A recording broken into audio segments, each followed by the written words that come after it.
The Survey Corps is one of the Paradis Island best military divisions, being humans' last ray of hope in Attack on Titan. With the way the story progresses, the youngsters of new Eldian Empire and the ex-Survey Corps member are now forced to turn against each other. Today, let us discuss the differences of the Survey Corps now and how it was different back at the beginning. First of all, what is the Survey Corps? The Survey Corps was established a few years later when the walls were first built. There was a huge amount of mindless Titans on Paradis at that moment. Therefore, the royal government established the Survey Corps to soothe the people as a small fraction was discontent with their leaders doing nothing to fight the Titans outside and regain their lands. The royal government had two options, either to suppress the fraction that wanted to regain the land outside of the wall and cause the dissatisfaction to grow even further, or to pretend that the royal government agrees with this solution.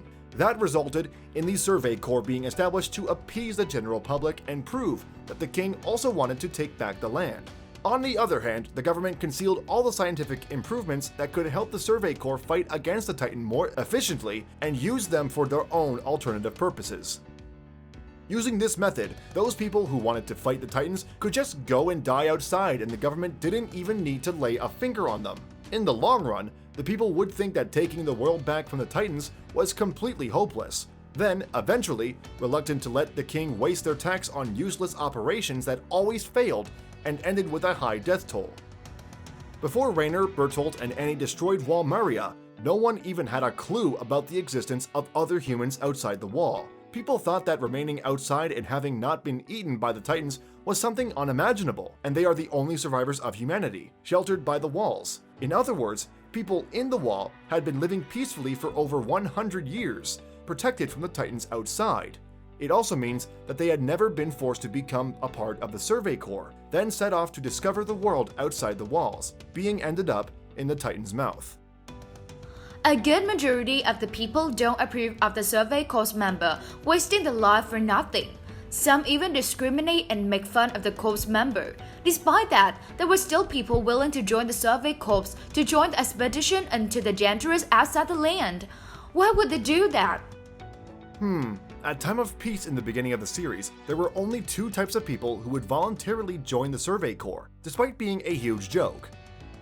Type 1, those who love to explore and discover new things from the outside world, with tremendous faith in humanity's infinite potential, and human can do much better than being content with their imprisoned life within the walls, even though it wasn't that bad. People of this type usually put themselves above humanity. It is thanks to their unshakable in the potential of human that helps them overcome and accept all the risk that comes with them once joining the Survey Corps, such as discrimination, a gruesome death, etc. Most of the Survey Corps members belong to this type. It is their ideals that helped build and operate the Survey Corps through all that time. An excellent example of this type is Armin. Type 2 are those whose motives and plans just happen to align with some of the Survey Corps. They are not really interested in all those discoveries and potential stuff, but they have their own goals and dreams that can only be accomplished outside the walls. A great example of this is Captain Erwin. Erwin's father was a teacher, a great one. Just like his son, he was curious about the mystery of this world, both inside and outside. When Erwin was younger, he was also his father's student. During a class about human history, Erwin once asked, how did they find out there weren't any humans outside the walls? His father vaguely avoided it, ending class soon after. Later that same night, Erwin's father told him about a crazy theory that all the history, knowledge, and books that the government was distributing are all forged to keep the people inside the walls. He also mentioned that people's memories had been altered for several generations, so that the royal government could control them with much more ease. Due to Erwin's naivety, he, later on, told the kids about his father's theory. Guess how that turned out? Military police asked Erwin who had told him that story, and his father was taken away later that day, secretly detained and tortured. Erwin could never see his poor father return anymore. Boiled with rage and hatred, along with his deeply held belief in his father's dream, Erwin joined the Survey Corps, then was able to become a super reliable captain by Keith Sadie's side.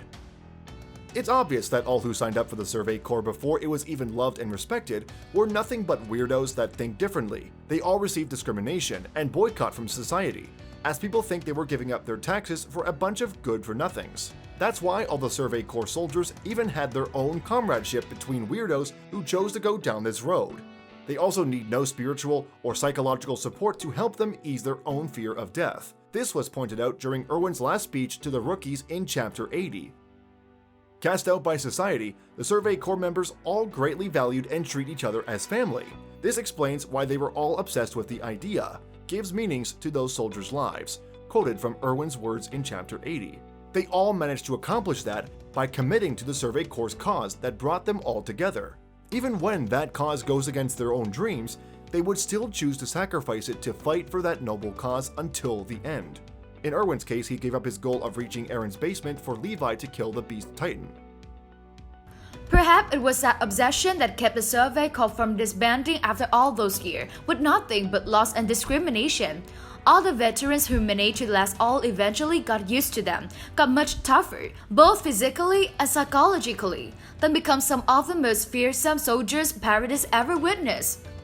Physically, Survey Corps soldiers are the ones who always push themselves into such fatal situations that one cannot even think of surviving, then came out in one piece. Some lose their lives, but it was no one's fault to blame on, as signing up for the Corps was completely voluntary. Facing death daily, not to mention discrimination and boycott from the people, wasn't a pleasant experience. If they survived long enough to become a veteran, constantly witnessing gruesome deaths from their comrades is nothing out of the ordinary. In such harsh environments, normal people would have committed suicide if their mind isn't tough enough. Because of these, Commander Pixies once said in Chapter 55 that despite the Survey Corps' modest number, they have a good chance of success should they want to take over the government with violence.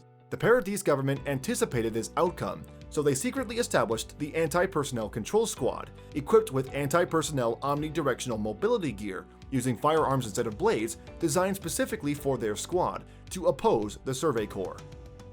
Another drawback of joining the Survey Corps is that you are very likely to stay single for a long time. As the Corps soldiers had nothing but a bad reputation, not many people would be willing to marry them. Not to mention that they could die at any moment. Living a long, peaceful life with a happy family is kind of out of the question at that point.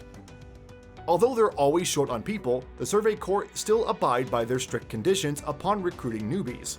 You must go through 3 years of super harsh training as a trainee, where people giving up and having accidents are common practice.